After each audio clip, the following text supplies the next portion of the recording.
Assalamualaikum dan salam sejahtera.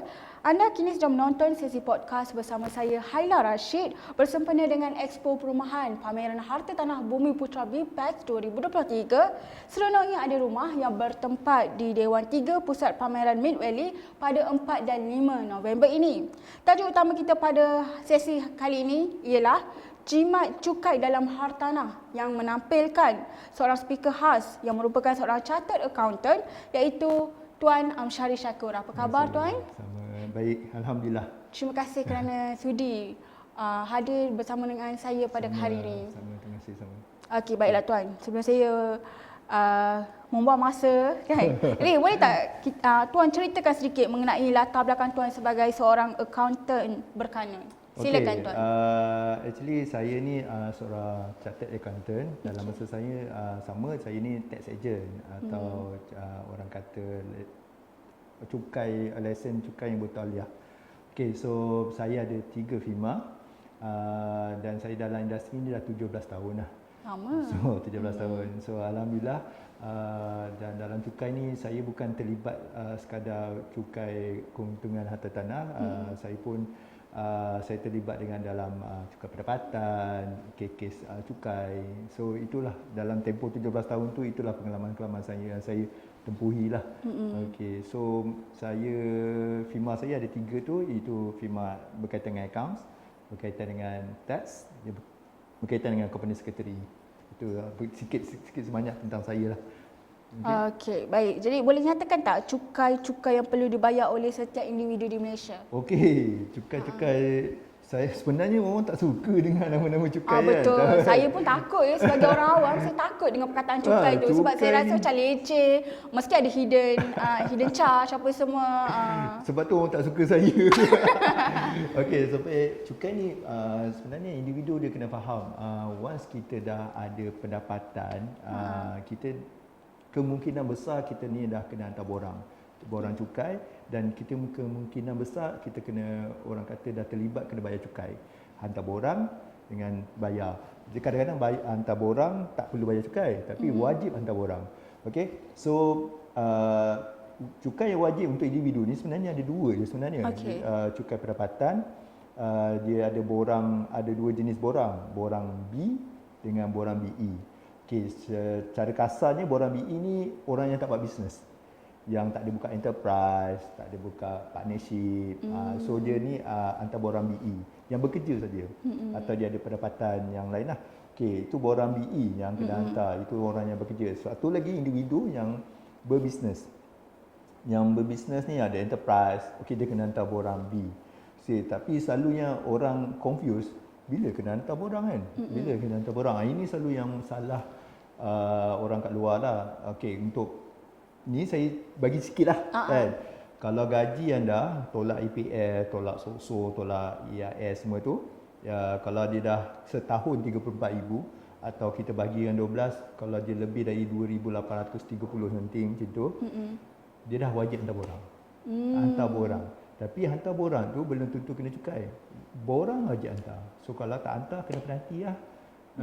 So kena hantar tu pada bulan, ada macam borang BE ni kena hantar 30 April, yang borang B kena hantar bulan 30 Jun. Dia 2 borang yang berbeza, dan kalau orang tu dah hantar borang BE, jangan hantar borang B. Banyak benda sebenarnya, tapi kalau saya nak cerita detail hari ni kan, orang kata panjang lah kita punya sesi ni kan. Tapi selain tu, kalau dia ada jual tanah, dia ada jual rumah, ada cukai kat situ. Cukai nama dia, kalau singkatan dia CKHT. Kalau bahasa panjang dia cukai keuntungan harta tanah. Okey, cukai keuntungan harta tanah. So itu adalah proses jual beli harta tanah, atau orang kata bila dekat kita jual harta tanah ni, kat situ kena ingat ada CKHT, ada stamp duty. Okey, itu sedikit sebanyak kot yang kita nak tahu pasal individu kan. Itu yang wajib. Individu yang wajib sebenarnya adalah 2 borang tadi, borang B dengan borang BE, cukai pendapatan. Kalau dia ada transaksi jual rumah, barulah dia terlibat dengan CKST dengan stamp duty. Okay, so yang untuk yang berkaitan dengan BPEX ni yang cukai hartanah tadi dengan stamp duty saya lah. akan fokus pada cukai hartanah. Tapi sebenarnya pada sesi tersebut juga ada satu lagi yang orang tak tahu.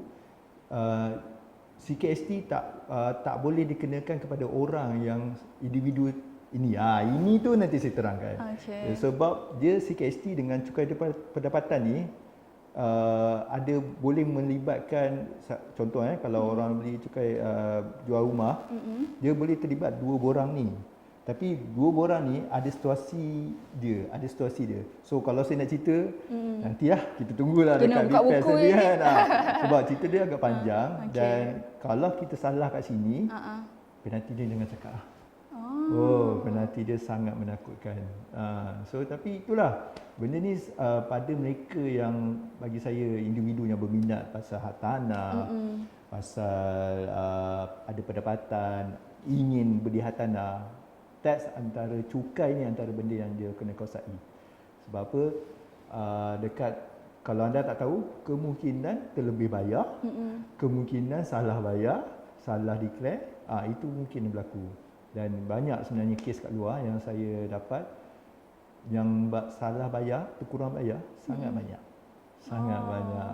So kita tak nak lah. So sebab itulah saya rasa masa kita dekat seminar nanti, saya akan terangkan lebih detail apa yang menyebabkan orang tu kena hantar borang CKST, cukai keuntungan tanah, atau kena hantar borang pendapatan, cukai pendapatan. Itu nanti saya terangkan lah. Okey, cuba kalau tuan kongsikan lebih lanjut lagi berkenaan dengan cukai hartanah tu. Okey. Cukai keuntungan hartanah ni sebenarnya adalah khas untuk mereka yang ada buat transaksi jual beli hartanah.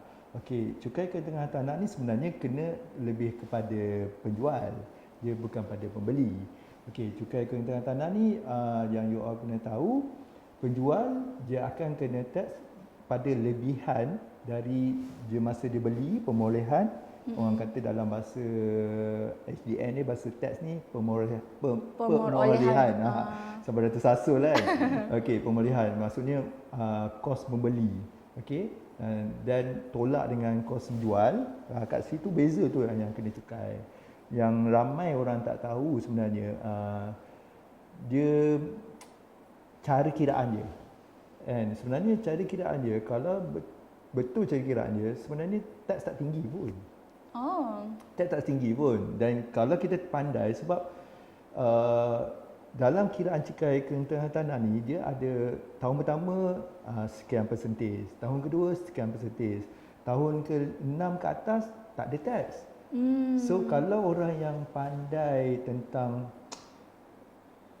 tentang jual beli hartanah ni, benda ni lah dia ambil kesempatan. Okey, mana yang kena bayar tax tinggi, mana yang tak perlu bayar tax tinggi. So kalau tanya saya, sikitlah tips kan. Janganlah jual hartanah tu dalam tempoh 1 tahun ke 3 tahun, sebab tax tinggi ke itu. Kan? So itu antara tips saya bagi hari ni kan. Tapi banyak lagi cara kiraan dia, macam mana kita nak kurangkan, apa belanja-belanja yang boleh kurangkan. Kalau nak dapatkan belanja ni, kena simpan dokumen apa. Itu nanti saya akan terangkan lebih detail. Sebab benda tu orang kata kan, kita boleh ambil kesempatan pun dekat situ. Kita boleh ambil manfaat, bukan kesempatan lah, manfaat. Dan ramai orang tak tahu manfaat tu sebenarnya boleh ambil dan boleh dapat. Dan saya pernah dapat kes yang saya handle, dia pergi dekat seseorang tu, dia dah kira-kira dia kena bayar, saya cakap sedekat kasarnya, dia kena bayar tax CKST tu lebih kurang 200,000. Tapi bila saya kira-kira balik, saya rujuk, saya tembak dia punya dokumen semuanya, sebenarnya separuh dia kena bayar, separuh lagi tu dia dah terlebih bayar. So saya cakap tu, okey, kita rayu balik, kita minta refund balik lah yang lebih kan. So inilah benda yang kita kena faham, macam mana kita nak dapatkan orang kata minimum, seminimum mungkin yang, atau orang kata tax yang wajib kita bayar atau cukai yang sepatutnya dibayar. Saya lagi suka guna ayat cukai yang sepatutnya dibayar lah. Kita bukan nak bayar cukai yang tinggi-tinggi. Sebab tu orang tak suka bayar cukai. Mana saya tak tahulah siapa yang suka bayar cukai tinggi. Mungkin Cik suka bayar cukai yang tinggi kan. Kalau saya suka bayar. Saya tak suka cukai. Saya kalau boleh saya nak bayar, saya nasihat orang bayarlah cukai itu yang sepatutnya, bukan yang tinggi lah. Itulah. Okey, jadi bagaimana untuk menjimatkan cukai hartanah tu? Cukai hartanah ni macam saya cakap tadi, saya dah terang lebih sikit tadi. Tapi sebenarnya ada belanja-belanja yang sebenarnya boleh mengurangkan dari jualan tersebut. Okey, itu satu. Second, kadar cukai itu kita kena tahu. Sebab tahun pertama kadar cukai dia 30%. Tahun kedua, tahun ketiga, tahun keempat, tahun ke-6 ke atas dia tak ada kena cukai. Okey, itu yang pertama. Yang kedua, kalau kita jual beli antara saudara terdekat, contohnya ni macam mak, kita jual kepada mak itu antara tak kena tax lah. So ramai sebenarnya orang tak tahu sebenarnya okey, nanti kita nak beli tanah ni, nak jual tanah ni bila. Sebab kat situ sebenarnya cara kita nak kurangkan cukai. Kalau kita tak tahu rate tu, orang akan jual suka-suka hati je, tapi dia tak tahu kan. Itu yang pertama. Yang kedua tu yang saya cakap tadi, pembelanjaan tu. Contohnya pembelanjaan yang kita nak rumah dari kosong, kita buat renovate, bagi naikkan nilai rumah tersebut. Itu belanja tersebut sebenarnya lebih kurangkan tax. Dan ramai orang tak tahu. Dan yalah, bila hantar ke orang tu, kita kira berapa jual, berapa beli, itu yang kena tax. Tapi sebenarnya dia tak tahu ada lagi belanja-belanja yang boleh dikurangkan. So senang cerita lah. Saya boleh katakan nanti sesi tersebut saya akan share, sesi seminar tersebut saya akan terangkan belanja ni sebenarnya boleh kurangkan. Dokumen ni tolong simpan. Ya, belanja ni boleh kurangkan, belanja ni tolong simpan. Okey, dokumen ni tolong simpan supaya nanti masa nak jual dapatlah kurang banyak. Kan? Saya jangan terkejut lah. Macam saya bagi contoh tadi 50% kurang dari asal kan. Itu kalau kita bijak, benda ni memang boleh kurang. Memang sangat boleh kurang kan. Dan antara yang saya bagi contoh satu tu lah. Belanja yang kita buat untuk renovate, untuk naikkan nilai tanah tersebut. Itu memang boleh kurangkan tax. Okey. Okay, jadi macam mana actually Tuan nak mengeducate orang ramai supaya tak takut dengan teks ni? Itu kerja yang paling susah dalam kehidupan sebenarnya. Tuan memang kena hadapi, betul tak? Tak nak Tuan kena hadapi. Tuan ya macam mana pun nak jalan perniagaan Tuan pun mesti kena pastikan orang tu nak jadi klien kita, kena pastikan dia yakin dengan apa yang kita tawarkan kan. Betul. Sebenarnya kebanyakan orang takut kat luar adalah sebab kurangnya pengetahuan atau awareness atau kesedaran tentang cukai ni. Okey, yalah, kita dengar cukai je, tengok nama pun SGN lembaga kan.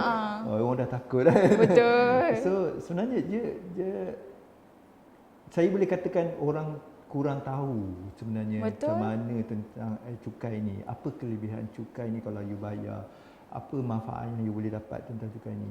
Kalau tanya saya, kalau siapa yang tahu pasal cukai ni, banyak manfaat yang boleh bantu dia. Contohnya dia nak ada rumah yang kedua atau investment kan. Sebab cukai ni membantu nak buat